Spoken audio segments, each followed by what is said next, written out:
Столична детска градина избраха интересен начин да отбележат няколко празника наведнъж. Децата нарекоха своето тържество есенно, като не подминаха и Хелуин, вижте.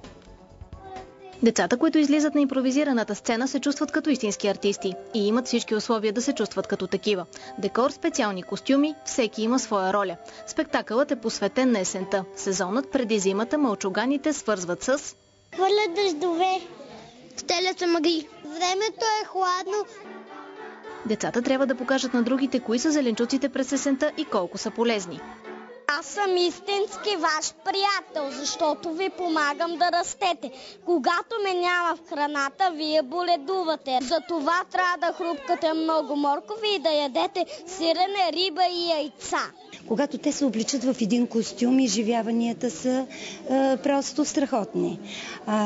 По такъв начин във всички тържества, които правиме, децата затвърдяват това, което изучават материала през учебната година.